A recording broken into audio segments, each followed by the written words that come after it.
ఇంకా కొనసాగుతుంది.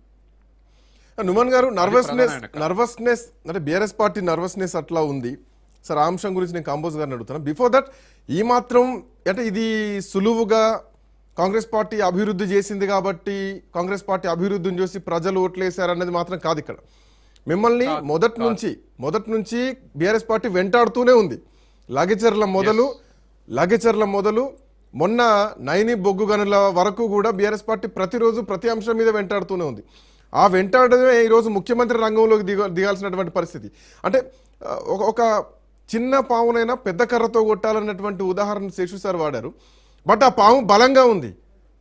Okay, BRS ప్రతిపక్షం రూపంలో చాలా బలంగా ఉంది కాబట్టి ముఖ్యమంత్రి దిగాల్సినటువంటి పరిస్థితులు కనిపిస్తున్నాయి. సో ఒక నుంచి కూడా అసెంబ్లీ ఎన్నికలు పోవడానికి చాలా కష్టంగానే కనిపిస్తోందా? అటు గ్రామ పంచాయతీ ఎన్నికలు చూసినా కానీ ఇప్పుడు మున్సిపల్ ఎన్నికలు చూసినా రంగంలో రావటంలో కాంగ్రెస్ ఏకోన్ముఖంగా పోట్లాడుతుందన్న అపియరెన్స్ వచ్చింది. ఎగ్జాక్ట్లీ ఆయన లేకుండా ఏ మంత్రికి ఆ మంత్రి, ఏ జిల్లాలో ఆ జిల్లాలంటే ఒకరికొకరు సంబంధాలు లేదు, ఇది స్టేట్ నెట్వర్క్ నడవట్లేదు అనుకునేవాళ్ళు. బ్యాడ్ ఇంప్రెషన్ వచ్చేది. అవును, అందుకని ముఖ్యమంత్రి లీడ్ చేస్తుండు, మంత్రులు ఫాలో అవుతారు అనేటువంటి అపియరెన్స్ వచ్చింది. కాబట్టి అడ్వాంటేజ్ లకు వచ్చారు. నుమాన్జీ, చిన్న పాము ఏం కాదు, ఒక అనకొండ లాగానే ప్రతిపక్షం అయితే స్పష్టంగా కనిపిస్తోంది. సో ఇప్పుడు కాంగ్రెస్ పార్టీ ఎదురుగాలు వీస్తుంది అనుకోవచ్చా ఈ ఎన్నికల రిజల్ట్స్ చూస్తుంటే? ఎదురుగాలిలో అప్పుడే వీచే సమయం అయితే ఇంకా ఆసన్నం కాదు కూడా. నేను ఎందుకు తెలుసుకున్నానంటే హెల్దీ డెమోక్రసీలో ప్రతిపక్షం అనేది చాలా ఇంపార్టెంట్ రోల్. నిర్ణయాత్మక ప్రతిపక్షం, కన్స్ట్రక్టివ్ అపోజిషన్ ఉండాల్సిన అవసరం ఉంది. ఉన్నప్పుడే నిజమైన ప్రజాస్వామ్యం యొక్క బ్యూటీని మనం చూస్తూ ఉంటాము. ఆ రకంగా కాకుండా వారు ఏ రకంగా అయితే రాచరిక పాలన చేసినారో, గడిల పాలన చేసినారో ఆ రకంగా అయితే ప్రవర్తిస్తే డిక్టేటర్షిప్ అని అంటారు.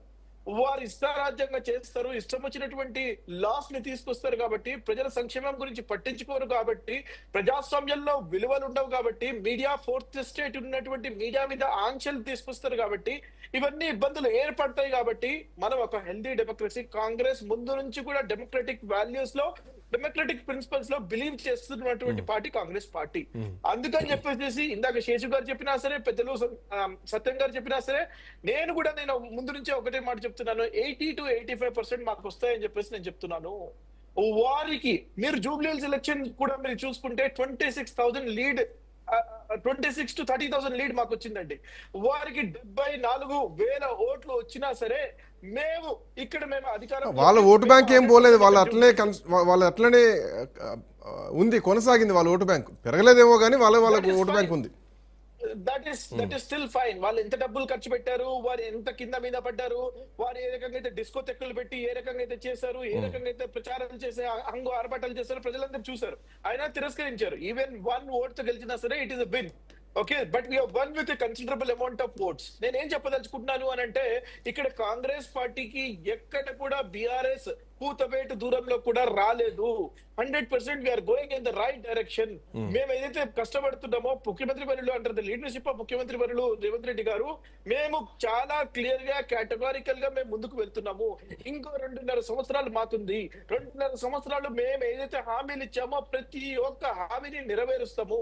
దానితో పాటు నుమాన్ గారు మీరు కేటగిరికల్ గా పోయినట్టయితే నాకు అనిపించలేదు. ప్రతిపక్షం మీద కక్షతోనే ప్రజల్లోకి పోయింది స్పష్టంగా అనిపించింది. సో నా పాయింట్ ఏంటంటే, ముఖ్యమంత్రి మాటల్లో ఏమైనా చేంజెస్ ఎక్స్పెక్ట్ చేయొచ్చా ఈ 2 సంవత్సరాల్లో? That is something. వారు అగ్రెసివ్ గా ఉన్నప్పుడు, మాటల్లో మనము పబ్లిక్ మీటింగ్ లో ఉన్నప్పుడు ప్రతిపక్షాలకి కేసీఆర్ గారు ఏ రకంగా మాట్లాడారో అది కూడా మనం చూసాం. వారు 10 సంవత్సరాలు ఉన్నప్పుడు ఇష్టారాజ్యంగా కేంద్ర మంత్రులను కూడా ఏ రకంగా అయితే వారు మాట్లాడారో, వారి లాంగ్వేజ్ ఇప్పుడు రిపీట్ చేయదలుచుకోలేదు. It is not good. కానీ ఇప్పుడు ముఖ్యమంత్రి వర్యులు శ్రీ రేవంత్ రెడ్డి గారు మాట్లాడారు. నాకు తెలిసి ఇంకో 3-4 months లో బోత్ జెడ్పీటీసీ ఎలక్షన్స్ కూడా అయిపోతాయి, GHMC as well as Warangal elections కూడా అయిపోతాయి. దాని తర్వాత ఎవరి పనులు వాళ్ళు చూసుకొని there will be a continuous governance and administration ఉండబోతుంది. సో ఐ డోంట్ థింక్ ఈ లాంగ్వేజ్ మళ్ళా దీని తర్వాత ఉంటుందని చెప్పేసి నేనైతే పర్సనల్ గా భావించడం లేదు.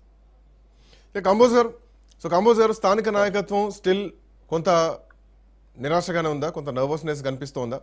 కేసీఆర్ ఎందుకు బయటికి రావట్లేదు? ఆ రోజు గతంలో కూడా నల్గొండ సభకు వచ్చారు, మళ్ళీ వెళ్ళిపోయారు. కేసీఆర్ ఇక గ్రౌండ్లో ఉంటారేమో అనుకున్నాం. ఆ తర్వాత కరీంనగర్లో ఒక సభకు వచ్చారు. ఆ తర్వాత 25 years జూబ్లీ మీ సభలో వరంగల్లో ఎలకతుర్తిలో ఆయన బయటకు వచ్చారు. ఇక నుంచి కేసీఆర్ గ్రౌండ్లో ఉంటారనుకున్నాం. మొన్న కూడా ఇక కేసీఆర్ బయటకు వస్తున్నారు, బహిరంగ సభలు పెడుతున్నారు, ప్రతిసారి వస్తున్నట్టే వస్తున్నారు, లోపలికి వెళ్ళిపోతున్నారు.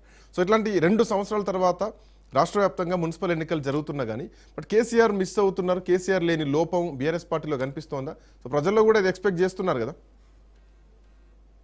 ఆబ్వియస్లీ అందరు ప్రతి ఒక్కరు ఎవరైనా బ్యూరోక్రాట్స్ అయినా, ఇంటెలెక్చువల్ అయినా, విశ్లేషకులైనా, జర్నలిస్టులైనా ఆ లోటు ఉన్నదని కనిపిస్తుంది, కనపడుతుంది కూడా.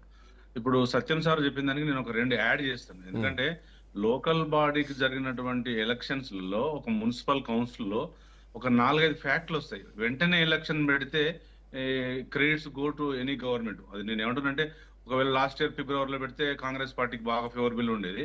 ఒక లాస్ట్ 8 years మనం స్ట్రాటజీ చూసుకుంటే సర్పంచ్ ఎలక్షన్లలో బీఆర్ఎస్ పార్టీ 2 టర్ములు చేసింది. అంటే మేము 88-90% స్ట్రైక్ రేట్ ఉండే. ఇప్పుడు మేము